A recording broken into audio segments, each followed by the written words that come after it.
제가 지난 한국에 방문했을 때 갑자기 교회에 이렇게 컨퍼런스에 들어가는데 제가 잘 알지 못했던 어떤 자매가 저를 보면서 되게 반갑게 인사를 하는 거였어요. 근데 제가 잘 모르겠더라고요, 누군지. 그래가지고 그분이 자기를 막 소개하는데 일종의 자기 간증을 하고 계셨습니다. 이 자매가 수년 전에 우울증을 앓고 있었다는 거예요. 우울증을 앓고 있었고, 그래서 자기를 간호하기 위해서 친정 어머니가 오셔서 자기 가정에 함께하고 있었는데, 어머니가 이렇게 우울증 환자들이 있는 가정에 보면 이렇게 가족들이 먼저 이렇게 지칠 수가 있습니다. 우울증이 막 전염이 되거든요. 그러다 보니까 이분이 정말 뭐 또 신앙생활 하면 좋겠는데 그렇지 않아서 너무 답답해갖고 아파트 앞에 이렇게 산책하겠다고 이렇게 밤 공기 쐰다고 나왔는데 사람들이 많이 가더래요. 그래가지고 어디 좋은 데 가는가 보다. 그래가지고 사람들을 막 따라서 들어갔더니 거기가 교회더래요. 교회가 예배를 하고 있었는데 금요 심야 기도를 하고 있었대요. 그런데 그날 그냥 온 김에 힘들기도 하고 그냥 앉아서 계속 예배를 드리고 있는데 그날 설교하시는 분이 그런 말씀을 하셨다는 겁니다. 예수님께서 여러분의 구주와 주님이 되면 그 주님을 믿고 신뢰하는 마음으로 그분께 맡기면 그분이 모든 것을 치유하시고 회복하십니다. 그날 말씀으로 역사하시는 하나님에 대해서 설교자가 설교하는데 우울증도 날 수 있겠다, 그런 마음의 확신이 들더라는 거예요. 그러면서 그 말씀을 처음 교회 갔는데 끝까지 듣고는, 그리고는 집에 와서 도대체 말씀으로 치유하신다고 했는데 어떻게 치유가 되나, 그래서 자기가 성경을 읽었대요. 성경을 읽다가 거기서 예수님을 만나고, 그리고 나서 그때 설교하셨던 목사님이 믿고 기도하면 하나님께서 치유하신다, 그 말이 그렇게 귀에 남아가지고 자기 딸도 하나님이 치유해 주실 것이다, 그런 믿음을 갖고 딸을 위해서 기도했는데 그 딸이 그날 저를 보고 인사한 딸인 거예요. 그래가지고 그 딸이 우울증이 1년 정도 앓다가 다 났습니다. 그리고 나서 그때 설교하신 목사님 때문에 우리 어머니도 예수님 만나고 자기도 우울증이 치유돼서 너무너무 행복해서 그 목사님께 인사드리려고 왔는데 그 목사님이 뉴질랜드 해밀턴에 갔다는 거예요. 그런데 5년 만에 제가 박영주 목사라고 이름표 들고 그러고 컨퍼런스 앞에 이러고 있으니까 저보고 목사님이 뉴질랜드로 가신 그분이죠? 그래가지고 뉴질랜드에서 온 건 맞는데 그분인지 모르겠는데, 그래가지고 그렇게 얘기를 하는 거예요. 그리고 너무 반갑게, 그리고 또 되게 놀랐습니다. 하나님께서, 내가 기대하지 않았지만 하나님께서 그런 복음의 도구로 또 치유의 역사의 도구로 저를 써주셨던 것에 대해서 되게 감사하고 기뻐하면서 그 시간을 보내고 있었는데 이후에 저한테 메일이 왔습니다. 그때 다 제대로 설명을 못했다는 거예요. 그 중에 한 부분을 제가 읽어드릴게요. 목사님의 말씀처럼 그때부터 예수님만 의지하면 나의 이 우울증도 나을 수 있다는 믿음을 가지고 저는 주일 예배를 빠지지 않고 나가려고 애썼습니다. 하지만 예배를 드리고 월요일이 되면 우울한 감정에 빠지게 되어 한참 동안 괴로워하다가 눈을 떠보면 제 한쪽 손에는 칼이 들려져 있었고 어떤 날은 제가 못을 쥐고 피를 흘리고 있었던 저를 보면서 예배는 드리고 있지만 죽음밖에는 나에게 길이 없는 것이 아닐까, 지옥보다 더 지옥 같은 난 기도하고 그날도 어김없이 주일 아침 예배당 맨 앞자리에 앉아서 하나님께 기도하고 있었습니다. 그런데 예배가 찬양이 시작되고 예배가 시작되어 갑자기 하나님이 저를 만져주시는 것을 느끼며 제가 음성이 들려오는 것 같았습니다. 사랑하는 딸아, 내가 너를 참 많이 사랑해. 그날 아침부터 드려진 예배, 오후 6시까지 있는 예배까지 4번이나 똑같은 예배를 드렸습니다. 그러나 저는 똑같지 않았고, 그리고 하나님 앞에 울며 감사하며 찬양하는 예배였습니다. 그날 제가 너무 늦게 집에 돌아오니까 어머니가 놀래서 황급히 다가왔습니다. 그리고 그날 있었던 하나님의 그 놀라운 은혜들을 나누기 시작하는데 어머니께서 하염없이 우시면서 저에게 하나님께서 너를 살리셨구나. 집에 돌아오는데 네 얼굴이 해같이 빛나더라. 해같이 빛나더라. 그 말에 함께 울며 하나님께 감사했습니다. 여러분, 저는 이것이 복음의 능력이라고 생각해요. 이것은 하나님이 하신 겁니다. 여러분, 인간이라고 하는 사람은 사실은 부족하고 아무것도 아니지만, 그러나 죽음의 그림자가 드리워졌던, 그래서 어둠 가운데 절망하던 한 자매가 해같이 빛나는 얼굴이 되어서 그의 인생의 모든, 그 자매가 그 편지에 이렇게 써놨어요. 그날 저는 내 가슴을 짓누르고 있었던 돌덩어리가 다 떨어져 나간 것 같은 기쁨이 있었습니다. 저는 그것이 복음의 능력이라고 생각해요. 오늘 인생을 살면서 여러분 가운데도 절망이 있거나 어려움이 있거나 그래서 너무너무 힘들다고 생각되는 분들, 저는 이 자매처럼 하나님 앞에 예배를 붙잡고 그분을 의지하여 기도할 수 있었으면 좋겠어요. 요한일서 4장 4절에 이렇게 말씀합니다. 자녀들아, 너희는 하나님께 속하였고 또 그들을 이기었나니 이는 너희 안에 계신 이가 세상에 있는 어떤 자보다 크심이라. 아멘이십니까? 여러분, 성경은 그렇게 분명히 말씀하세요. 요한일서에서 우리 애를 향한 하나님의 끊임없는 사랑을 이야기하면서, 그러나 인생이 절망할 때 너네들 기억해야 돼. 우리 주님은 내가 고민하는 문제, 내가 대적하고 있는 그 악한 것들, 내 주변의 모든 원수들을 그분은 이미 다 이기셨어. 그리고 이기셨을 뿐 아니라 내 그 큰 나를 짓누르는 고통과 절망의 그 어떤 문제보다도 우리 하나님 믿는 그 하나님이 그 문제보다 더 크신 하나님이야. 이것을 확신하고 믿으면서 나아갈 수 있는 것. 왜 그렇습니까? 그것은 그 놀라운 하나님을 경험하는 곳이 바로 교회라고 하는 공동체 안에서 일어나는 거예요. 예수 그리스도가 우리의 머리가 되시고, 그리고 그 예수 그리스도가 우리를 인도하시기 때문에 그의 자녀된 우리는 몸이기 때문에 머리이신 예수 그리스도로 인하여 우리에게 절망이 오고 아픔이 오고 괴로움이 있을 때에도 복음의 능력은 나타날 수가 있다는 사실입니다. 여러분, 우리가 이걸 잘 확신하지 못해요. 저는 그래서 그 자매의 그 메일을 받고 나서 제가 그때부터 계속 기도하는 게 있어요.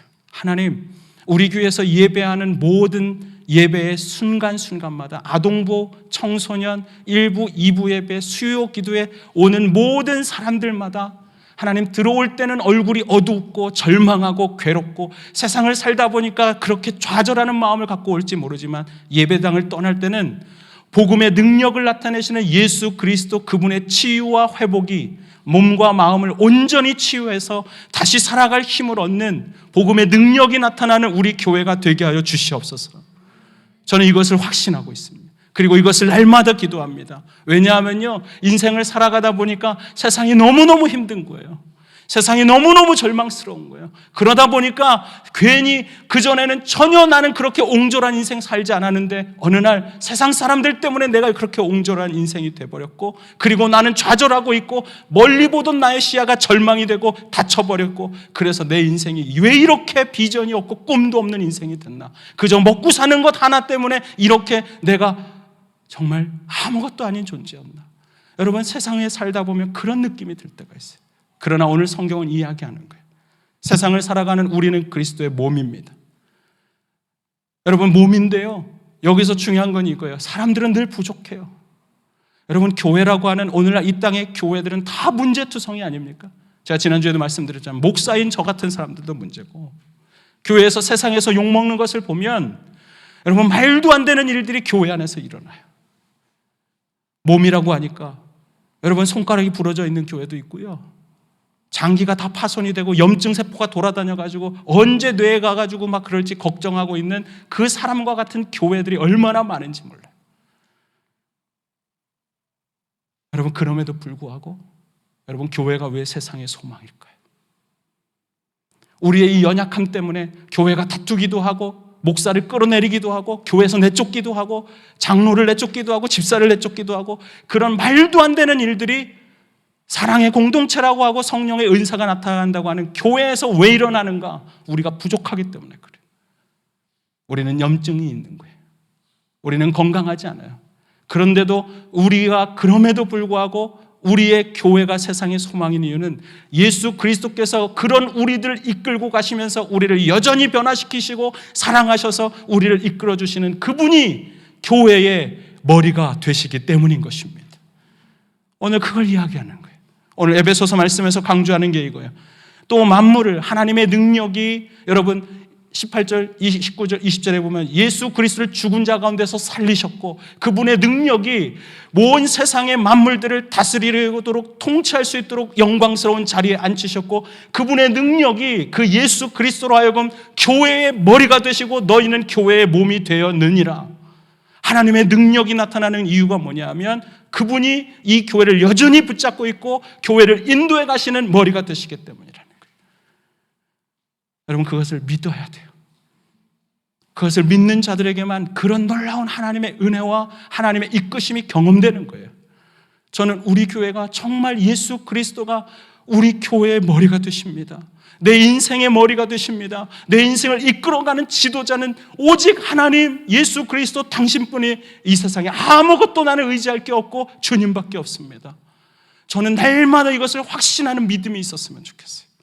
여러분 그때만 정말 그때 비로소 교회의 몸이 건강하게 머리의 지시를 받고 인도함을 받아서 온전히 변화된, 그래서 회복된 모습으로 살아갈 수가 있어요.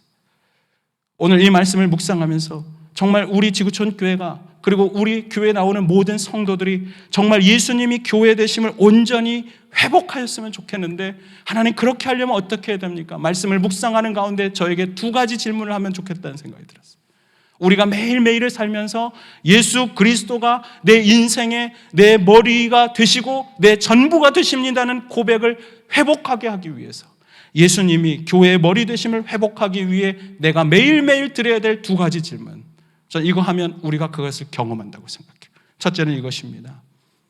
나와 우리 교회는 주님으로부터 공급하심과 보호하심을 받고 있을까? 저는 여러분들이 내일이라도 좌절하고 힘들 때 이 질문하는 거예요. 나는 정말 오늘도 하나님의 공급하심을 느끼고 있는가? 존 파이퍼 목사님께서 쓰신 결혼신학이라고 하는 책이 있습니다. 거기에 보면 남편과 아내의 관계를 설명하는데 에베소서 5장의 말씀을 들어서 설명해요. 에베소서 5장의 말씀에 가면 남편과 아내의 관계를 그리스도와 교회의 관계로서 설명을 합니다. 에베소서 5장 23절 말씀에 이는 남편이 아내의 머리가 된다. 여러분 가정에서 남편과 아내가 있을 때 아내의 머리가 남편이라고 이야기해요. 남편이 아내의 머리가 됨이 그리스도께서 교회의 머리됨과 같음이니 그가 바로 몸의 구주이시니라. 그러면서 25절에 그 남편의 아내됨을 교회의 머리 되신 예수님으로 설명하는 부연 설명이 있습니다. 25절 같이 한번 읽어볼까요? 시작. 남편들아 아내 사랑하기를 그리스도께서 교회를 사랑하시고 그 교회를 위하여 자신을 주심과 같이 해라. 여러분 교회가 정말 사랑스럽고 너무너무 아름다워서 우리 성도들을 그렇게 주님께서 사랑하셨어요. 십자가에서 자기의 몸을 드리면서 온 생명을 다해서 사랑하시고 그렇게 자기의 모든 것을 드렸다. 그 말씀을 하면서 교회의 머리 되신 예수님을 말하고 있다는 거예요. 그러니까 여러분 남편의 머리됨이라고 하는 것은 아내 위에 군림하라는 게 아니에요. 아내가 나보다 열등하다는 게 아니에요.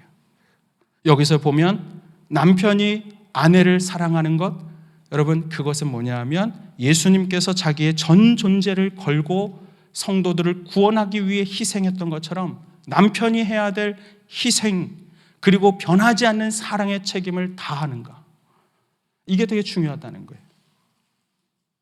그러면서 29절에 이렇게 말씀합니다. 교회의 머리 되신 주님은 어떤 역할을 하시는가, 어떤 기능을 하는가.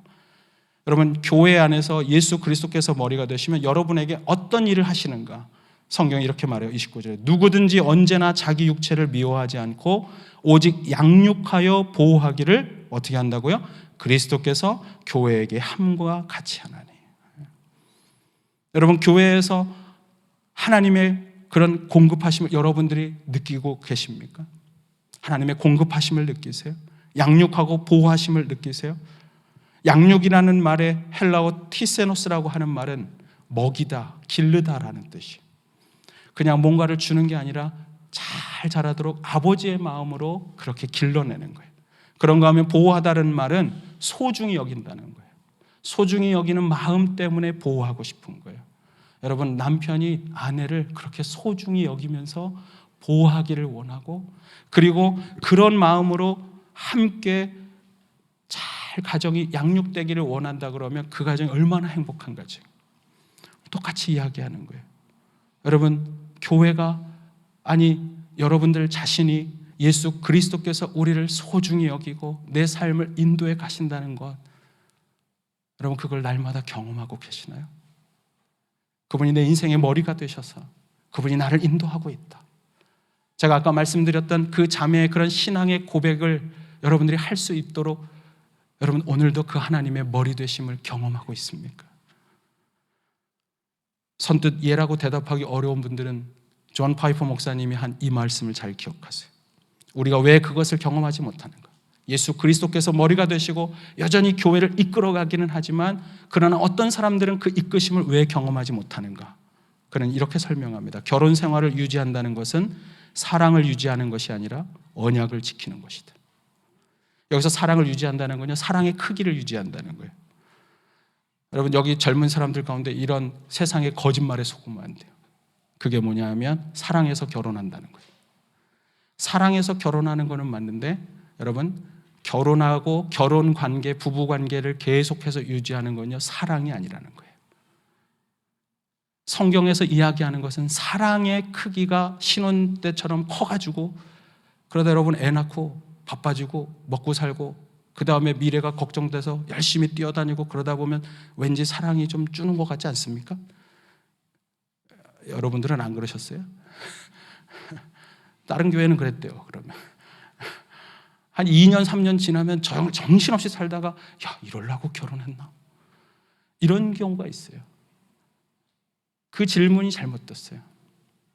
여러분, 사랑의 크기가 줄기 때문에 결혼관계가 거기서 크기를 유지하려고 하다 보니까 결혼관계가 유지되는 게 아니고, 여러분 우리는 성경에서 가르치고 있는 결혼에 대해서 명확한 이해가 필요합니다.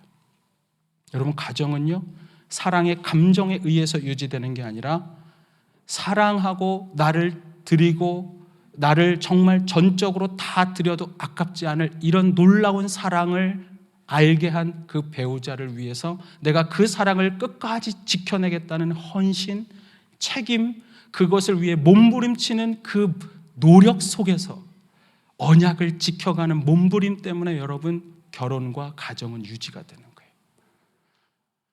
여러분, 그게 없으면 가정 깨집니다. 제가 전에도 말씀드렸죠. 사랑은 움직이는 거야? 아니에요. 그 거짓말이에요. 사랑 움직이는 거야 하면 이런 일 일어나요. 결혼 생활한 지 얼마 안 됐을 때 우리 집 밖에 여자가 갑자기 따뜻해 보이고 좋아 보이니까 아, 이게 사랑인가 봐. 가끔씩 그런 거 나와요. 저 사람이 진짜 사랑하는 거, 내가 내 사랑을 만났어. 거짓말이에요. 그게 사랑 아니에요. 진정한 사랑은 예수 그리스도께서 자신의 교회를 정말 부족하고 우리가 죄도 많고 정말 그리스도께서 구원하기에는 하나도 적합하지 않음에도 불구하고 그런 우리를 흠이 없고 티가 없는 존재로 만들어가서 거룩한 신부로 여겨주시는 우리의 신랑 되신 예수 그리스도의 십자가에 헌신된 사랑과 그것을 유지하기 위해 오늘도 나를 붙잡고 있는 그리스도의 남은 사랑이 있기 때문에, 아니 남은 고난이 있기 때문에 여러분 우리는 그분 안에 매달려 있는 거예요. 그게 우리에게 그래서 은혜로 느껴지는 거예요. 우리가 무슨 잘해가지고 하나님이 은혜 베풀어 주시는 거라면 그분은 하나님이 아니에요. 우리는 무당이나 쫓아다녀야 돼요. 세상에 있는 다른 신들은 여러분 얼릅니다. 다룹니다. 내가 그래서 화를 당하지 않으려고 그 신들에게 잘 보이려고 굿도 하고 돈도 주고 그래가지고 한상 거하게 차려서 잠깐 요 모면하고 그리고 또 재앙이 오면 그거 다스려 주려고 하는 게 다른 종교에서의 샤머니즘이에요. 그러나 우리 하나님 그런 하나님 아니에요. 내게 돈도 없고 자격도 없고 아무것도 아닌 나를, 그러나 그 연약함 때문에 신명기에 보면 너희의 그 연약함 때문에 내가 너희를 선택했고 내가 너희를 사랑했고 내가 사랑하기로 다짐한 나의 사랑의 신실한 성품 때문에 내가 너희를 택하였나니 그래서 너희가 광야길을 갈 때 너희들이 가야 할 곳을 내가 먼저 갔고 거기에 앉았고 그 다음에 너희를 인도하여 왔나니. 여러분, 그게 하나님의 신실한 사랑이에요. 근데 중요한 건 뭐예요? 그런 것을 우리가 경험하기 위해서는 이런 신실한 사랑에 대한 헌신을 통해서 경험된다. 우리 주님은 여전히 그렇게 사랑하세요. 우리 주님은 여전히 여러분들을 그렇게 인도하시고 공급하세요. 그런데 오늘 에베소서에 있는 말씀을 통해서 말씀하고 싶은 건 이런 거예요. 우리가 근데 그 하나님의 그런 놀라운 은혜를 왜 날마다 경험하지 못할까? 왜 경험하지 못한가? 그분과 나와의 언약의 관계라는 이 언약의 헌신을 지키기 위한 이런 삶을 살아야 한다는 걸 우리가 잘 모르기 때문에 그래요. 여러분, 신앙생활이 중요합니다. 결혼 관계에서 아내가 여러분 나에게 있어서 꼭 나랑 잘 맞아서 결혼했어요? 몰라서 결혼한 거예요? 그 사람이 그럴 줄은 몰랐어 뭐 이래가지고 결혼한 거예요? 살다 보니까 알았어요? 여러분, 몰랐어요. 저 사람이 저런 사람인지 몰랐어요. 근데 재밌는 건 이거예요. 그때 처음에 하나님께서 이 만남이 저런 사람인지 알았으면 내가 결혼 안 했어가 아니고요, 그런 사람임에도 불구하고 나에게 하나님께서 적합한 사람으로, 마치 창세기 2장에 있는 말씀처럼 아담에게 가장 돕는 배필로 suitable helper, 가장 적합한 사람, 내가 보기에는 부족하지만 그러나 가장 적합한 사람으로 하나님이 양육시켜 주셨고, 하나님이 다른 문화 속에서 양육해 줬고, 다른 부모님 속에서 양육하시다가 됐어, 내 이제 너네가 이때에 만나야 될 타이밍이야 하고 하나님이 우리를 성숙해 하셔서 어느 날 우리를 만나게 하셨다.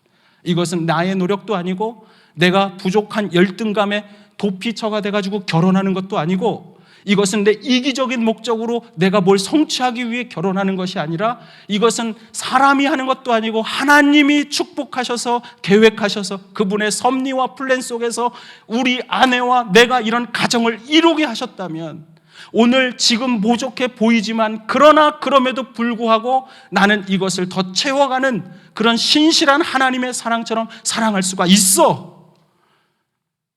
저는 여러분들의 가정이, 부모들이 그런 마음으로 서로가 함께 살아가기를 원해요.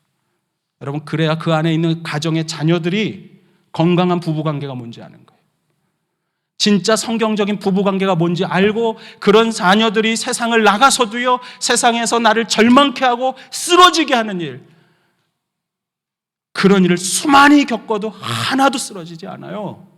왜냐하면 변하지 않는 신실함으로 가정을 지키기 위해 헌신했던 내 아버지의 진정한 사랑, 내 어머니의 진정한 사랑, 그것을 위하여 그리스도 앞에서 헌신하고 있었던 그리스도의 헌신의 모범을 따르기 위해 오늘도 힘들지만 가정을 지켜가는, 언약을 지켜가는 그 모습을 보면서 자녀들은 그걸로 사는 거예요.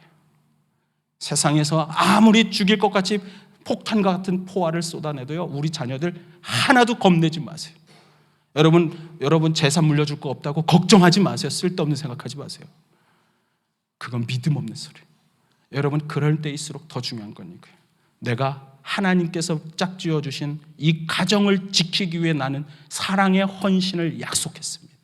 하나님, 이것은 확실히 하나님의 사람으로 내가 만났습니다. 나는 몰랐지만 내가 오늘 깨달았습니다. 그래서 나는 이제부터라도 진정으로 이것을 지키겠습니다.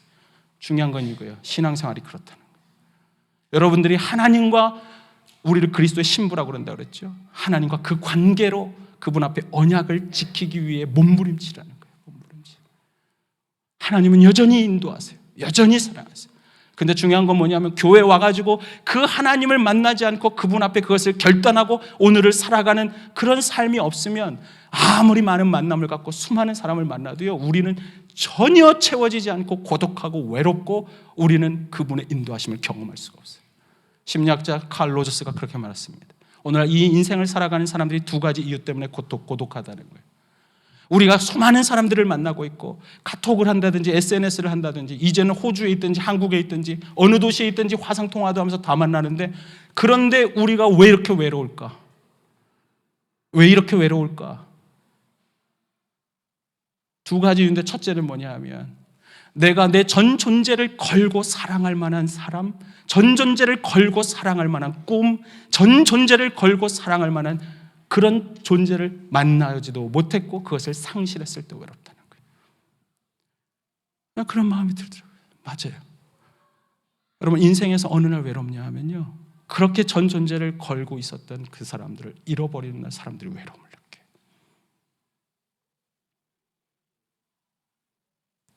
여러분, 그렇게 외롭다면 정말 만나야 할 분은 예수 그리스도가 아닙니까? 내 전 존재를 드려도 나를 신뢰해 줄 수 있는. 여러분, 칼 로저스가 말한 인간이 고독한 두 번째 이유는 뭐냐 하면 나의 모든 것을 받아주기에 충분히 믿을 만한 사람을 못 만났다는 거예요. 근데 저는 그걸 보면서 그랬어요. 여러분, 사람들은요, 그것 때문에 많이 외로워요.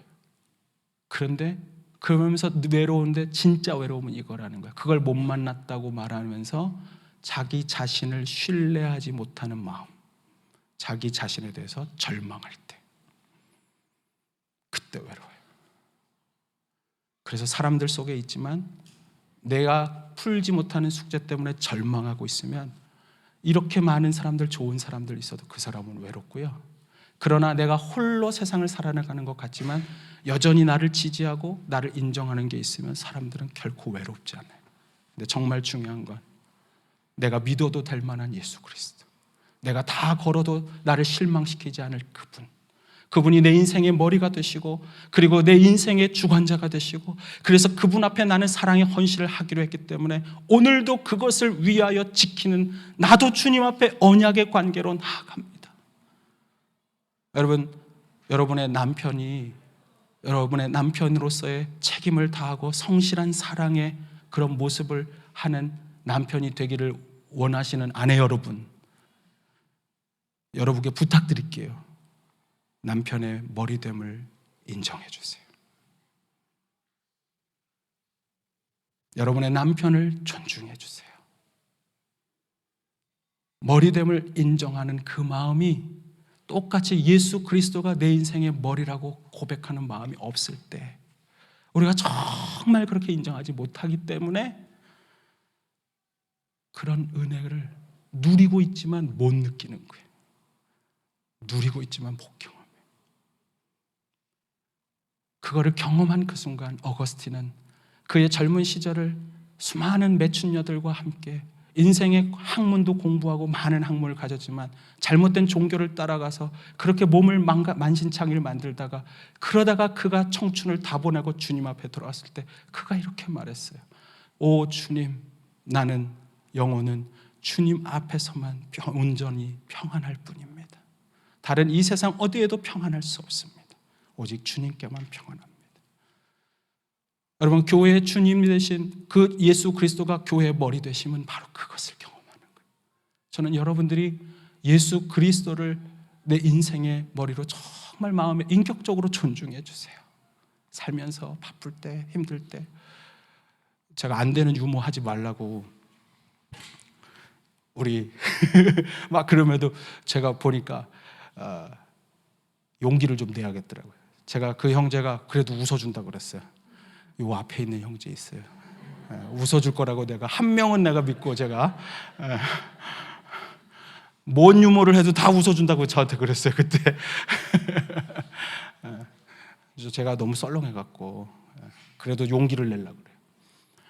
여러분, 어떤 자매가요, 한국에 있는 자기 딸이 대학 수학능력 시험을 일주일 앞두고 엄청 대학에 붙여달라고 갑자기 믿음을 가지고 기도하기 시작했다는 거예요. 작정하고 기도했대요. 모든 걸 하나님께 맡깁니다. 우리의 아이도 맡깁니다. 그런데 제발 원하는 대학에 꼭 가게 해주세요. 됐을까요? 안 됐을까요? 안 됐으니까 제가 얘기하는 거예요. 안 된 거예요. 안 됐더니 이 자매가 2월에 다 떨어지고 이걸 어떻게 해야 되나 고민이 되니까 교회 와가지고 기도하는데 갑자기 화가 나더래요.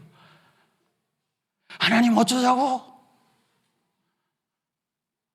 여러분, 그게 우리 아니에요? 뭘 원하는 거 막 해놓고 하나님 답 안 하면 막 화가 나갖고 하나님 왜 이러셨습니까? 막 따지는데 갑자기 이렇게 얘기하는 것 같더래요. 너 목욕탕에 가봐. 거기에 내가 하고 싶은 말 써 있어. 맡겨놓지 않은 물건은 책임지지 않습니다.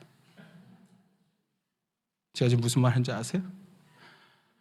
웃어주셔서 감사합니다. 여러분, 예수님을 믿는다고 하면서도요, 그분을 존중한다고 말하면서요, 우리는 그분의 머리 되심으로 다 바뀌지 않아요.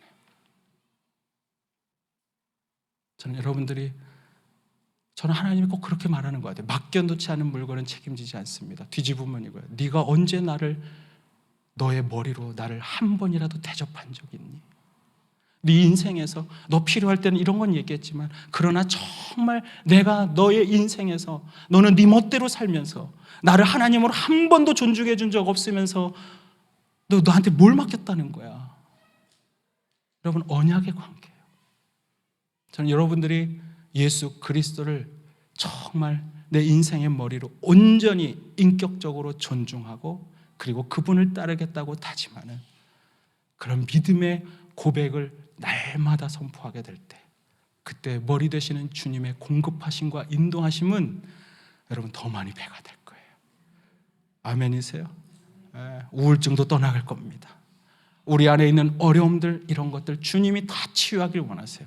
중요한 거, 그분으로, 나의 주님으로 인정하는 거예요. 마지막 두 번째로, 우리가 예수 그리스도를 교회의 머리로 인정하기 위해, 머리 되심을 회복하기 위해 드려야 될 두 번째 질문이 이것입니다. 나와 우리 교회는 주님의 성품을 닮아가고 있는가? 바꿔 말하면 이거예요. 나는 주님의 영향력 아래 있는가? 여러분, 고린도 교회 잘 아실 겁니다. 제가 여러 번 말씀드렸어요. 고린도 교회는 수많은 사람들이 정말 성령의 놀라운 선물들, 은사들을 경험했습니다. 하나님이 함께 하시는 놀라운 신비적인 체험을 했어요. 겉으로는 너무나도 대단한 교회인데 그 안에 들어가면 온통 다 골마 터진 병든 교회였어요. 어떻게 병들었습니까? 고린도전서 1장 11절에 보면 너희에 대한 말을 내가 들었으니 너희 가운데 분쟁이 있다 하더라. 12절부터 보면 누구는 아볼로파, 누구는 게바파, 그러면서 서로 나눠지고 서로 아무것도 아닌 그냥 사소한 문제인데 그거를 주장하면서 서로를 상처 주고 그리고 나누고 서로를 내쫓는 그런 일들이 일어났어요. 고린도전서 5장 1절에 보면 이 교회에 그렇게 성령의 은사가 나타나는데도, 신비를 체험하는데도, 하나님의 영광을 보는데도 똑같은 더 심한 일이 일어납니다. 고린도전서 5장 1절에 이렇게 써 있어요. 너희 중에 심지어 음행이 있다함을 들었으니 이런 음행은 이방인 중에도, 세상 사람들 중에도 없느니라. 여러분, 놀라운 은사가 나타나는 교회인데요, 어떤 음행을 저질렀어요? 누가 아버지의 아내를 범했다는 거예요. 나를 낳은 어머니는 아니지만 내 아버지의 아내인데, 계모인데 범했다는 거예요. 그러면서 오죽했으면, 여러분 고린도전서 4장 마지막 절에는 이렇게 말해요. 내가 너희에게 갈 때 매를 들고 가랴, 사랑과 온유의 마음을 들고 가랴. 얼마나 답답했는지. 그런 일은 말이야, 너네가 그렇게 성령의 은사가 나타난다고 하고 성령님을 경험한다고 하고 그리고 은혜와 영광을 경험한다고 하는데, 그런데 말이야, 그런 일들은 세상 사람들도 하지 않아. 그런 성적인 문란함은 세상 사람들에게도 있지 않은 일들이 어떻게 교회 안에서 있을 수가 있어? 여러분, 이게 오늘날 우리 교회를 향한, 오늘날 지상 교회를 향한 그런 사도 바울의 안타까운 부르짖음이 아닙니까? 고린도 교회는요, 산 언덕의 그 도시에 보면 아프로디테 여신을 섬기는 신전이 있었어요. 거기에 가면 진짜 이루 말할 수 없는, 제가 강단이라 다 말 못하는데 여러분들 꼭 가세요. 고린도에 가면 성박물관이 있어요. 성박물관. 얼마나 성병이 많았는지, 성병을 치유하기 위해서 다 망가진 그 사람들을 치유하려고 본뜬 그게 질비해요. 질비. 온통 문란한 성 때문에 다 성병에 걸려가지고. 왜 그런 줄 아세요? 그들이 낮에는 여신인 아프로디테를 위해서, 여러분 거기 신전에 있는 여자 사제들과 성관계를 가지면서 예배를 해요. 그리고 밤이 되면 그 여자들이 다 길거리에 쏟아져 나와서 온통 남자들을 만나서 성적인 타락에 빠지고 그 문화에 젖어들도록 그렇게 그 사람들이 행동하고 움직였어요. 무슨 말인 줄 아시겠습니까? 여러분, 하나님은요, 그렇게 타락한 도시에도 하나님 은혜 베풀어 주세요. 네? 두 가지예요. 하나님은 그렇게 타락한 고린도 교회의 성도들에게도 여전히 하나님의 선물, 은사가 필요한 자들을 구하고 찾는 자들에게 부어주셨어요. 여러분, 우리가요 그렇게 잘못된 인생을 살아가고 망가질 때가 있지만 그럼에도 불구하고 하나님 은혜를 베풀어 주세요. 그런데 문제는 뭔지 아세요? 그렇게 하나님의 놀라운 영광을 경험하고 있으면서도 고린도 교회의 성도들이 교회에 와서 성령의 은사를 경험한다고 하면서도 그들이 진짜 영향력을 받고 있었던 존재는 예수 그리스도 거룩하신 그분이 아니라 세상에 있는 저 세상 사람들의 그 성적인 타락과 잘못된 가치관이 너무너무 영향을 받던 나머지 세상 사람들보다도 더 세상적인 그리스도인, 더 세상에는 있을 수도 없었던 일들을 교회가 행하는 일들이 일어나는 거예요. 여러분, 정말 그리스도의 영향력의 문제라는, 여러분들이 누구의 영향을 받습니까? 여러분, 여러분의 자녀들이 지금 누구의 영향을 받고 있습니까? 우리가 예수 그리스도로 여러분의 자녀들을 가리키고 교육하지 않으면 세상이 여러분의 자녀들을 교육해요. 세상이 더 악한 잘못된 것으로 우리 그리스도인들을 교육해요. 사단이 계속 교육해요. 그래서 어떻게 만들어요? 세상 사람들보다 더 악한 존재로, 세상 사람들보다 더 악한 그리스도인들이 교회 안에 가득하게 만들어서, 여러분, 그런 교회들 때문에 교회가 갈라지고 목사 내쫓고 서로 힘들게 하고 그러다 보니까 어떤 일이 일어납니까? 제일 안타까운 거 갈라져서가 안타까운 게, 제일 아픈 게 뭔지 아세요? 그것 때문에 교회에 대해서 아무도 기대하는 마음이 없이 교회를 와요. 성도들이 교회에 오면서 목회자에 대한 기대가 하나도 없어요. 그런 타락하고 그런 주동자들, 그들만 상처받은 게 아니라 그것 때문에 그걸 지켜보고 있었던 모든 사람들이 다 상처받는 거예요. 다 상처받아.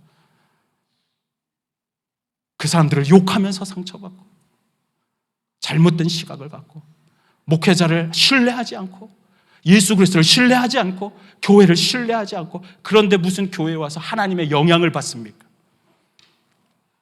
그런 일이 왜 일어나는 줄 아세요? 고린도 교회가 사도 바울이 이야기하면서 말하는 거예요. 교회는 영향력의 문제라. 교회에서 예배하고 그래서 놀라운 은사가 교회 공동체 안에 나타났지만 정말 중요한 거, 나 개인은 예수 그리스도의 거룩한 영향력 아래 있는가? 그것이 왜 문제가 되는가? 왜 영향력을 못 받았는가? 음란을 지적하면서 고린도전서 5장 1절에 너희가 하고 있는 그 음란함은 세상 이방 사람들에게도 없는 것이라 그러면서 5장 2절에 바로 이렇게 이야기합니다. 그러고도 너희가 오히려 뭐해져서? 교만해졌어. 너희가 교만해져서 어찌하여 통한이 여기지 아니하느냐. 여러분, 교회에서 예수 그리스도를 만나서 회개 역사가 일어나야 돼요. 우리 교회가 달라지려면요, 회개 역사가 일어나야 돼요. 회개의 역사가 왜 안 일어나는 줄 아십니까? 교만하기 때문이라는 거예요. 내 인생을 하나님 앞에 온전히 다 드리는 게 왜 안 일어나느냐 하면 내 인생에 대해서 교만한 마음이 있는 거예요. 기도를 아무리 해도요, 교만한 마음이 있으면 기도하고 있는 그것은 아무것도 아닌 거예요. 그래서 4장에서도 보면 계속 똑같은 말을 해요. 4장 18절에 보면 어떤 이들은 내가 너희에게 나아가지 아니할 것 같이, 너희들에게 가지 않을 것 같이 스스로 교만하여졌느니라. 그러면서 너무너무 교만한 그 사람들의 말을 듣겠느냐. 하나님의 나라는 말이 아니라 능력이라고 말해요. 여러분, 사도 바울이 책망하고 권면하고 있는 이 중요한 포인트는 바로 교만의 문제라는 거예요. 이게 무슨 뜻이냐면 교회 안에서 기도 많이 하는 분들 있죠. 성경 많이 읽는 분들 있죠. 여러분, 너무너무 귀한 일이에요. 열심히 기도하고 성경 열심히 보는 거 너무너무 귀한데, 기도 많이 하는 그 행위가, 성경을 많이 보는 그 거룩해 보이는 그 행위가 때로는 우리의 인생의 올무가 되고 교회 공동체 올무가 될 수 있어요. 언제? 예수 그리스도의 다스리심과 지도를 받지 않으려고 하는, 누구의 말도 듣지 않으려는 교만함. 내가 기도를 너무 많이 하기 때문에 나는 다른 사람들의 이야기를 들을 필요가 없어. 교회의 지도를 전혀 받지 않는 사람, 고집불통이 돼가지고 누구 말도 듣지 않고 교회의 지도주 받지 않고 교만하여져서 주님이 가르쳐 주시면 내가 받겠습니다, 겸손히 받겠습니다. 여러분, 정말 겸손하면 그것을 다 받아요. 다 받아요. 저는 놀라운 하나님 앞에 쓰임받는 사람들 보면 다 겸손해요. 겸손. 제가 젊은 시절에 김동욱 목사님 만나 너무너무 놀랐어요. 그분이 교회 책 제목도 참 엄청 목숨을 거셨던 것 같아요. 교회가 힘들었는지. 생사를 건 교회 개혁, 이런 책 내셨어요. 제가 신학교 때 너무 은혜를 받았는데, 교회의 기존 제도들을 다 엎어버리는데 장로님들하고 진짜 목숨 걸고 싸웠다는 거예요. 목숨 걸고 장로님들하고 싸운 게 아니라 장로님들하고 목숨 걸고 마귀랑 싸웠다는 거예요. 잘못된 가치관, 안 바꾸려는 가치관. 그분이 그런데 그렇게 겸손할 수가 없어요. 그분은요, 저한테서도요, 배우려고 그래요. 깜짝 놀랐어요. 여러분, 아이가 말해도 배울 게 있다는 마음으로, 여러분, 저는 여러분들이 성경을 읽는 거 너무 중요하다고 생각해요. 그러나 중요한 건 이거예요. 성경을 읽든 기도를 많이 하든 내가 어제까지 100% 확신했던 그 일이 성경의 가치관과 다르고, 그리고 이게 나랑 다를지라도 성경을 꺾는 게 아니라 내 마음을 꺾고 내 생각을 꺾겠습니다. 여러분, 그 마음으로 그리스도 앞에 기도하고 말씀을 묵상할 때만 그리스도의 영향력 아래서 우리는 그분의 머리 되심을 경험하는 놀라운 은혜를 경험할 것입니다.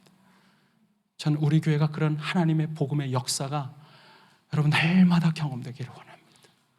그러면 인생은 달라져요. 우리 교회의 머리 되신 예수 그리스도, 주님만을 나는 인정하고 있는가? 그분의 통치와 그분의 다스리심을 내가 경험하고 있는가? 그것을 위해서 나는 주님을 온전히 존중하고 인정합니다. 그리고 겸손히 주님께 듣겠습니다. 누구를 통해서라도 말하면 내 것을 나는 꺾고 주님을 닮아가는 그런 사람 되겠습니다. 그런 가정이 예수 그리스도가 머리 되시고, 그런 교회가 예수 그리스도가 머리 되시는 놀라운 영광이 나타날 줄로 믿습니다.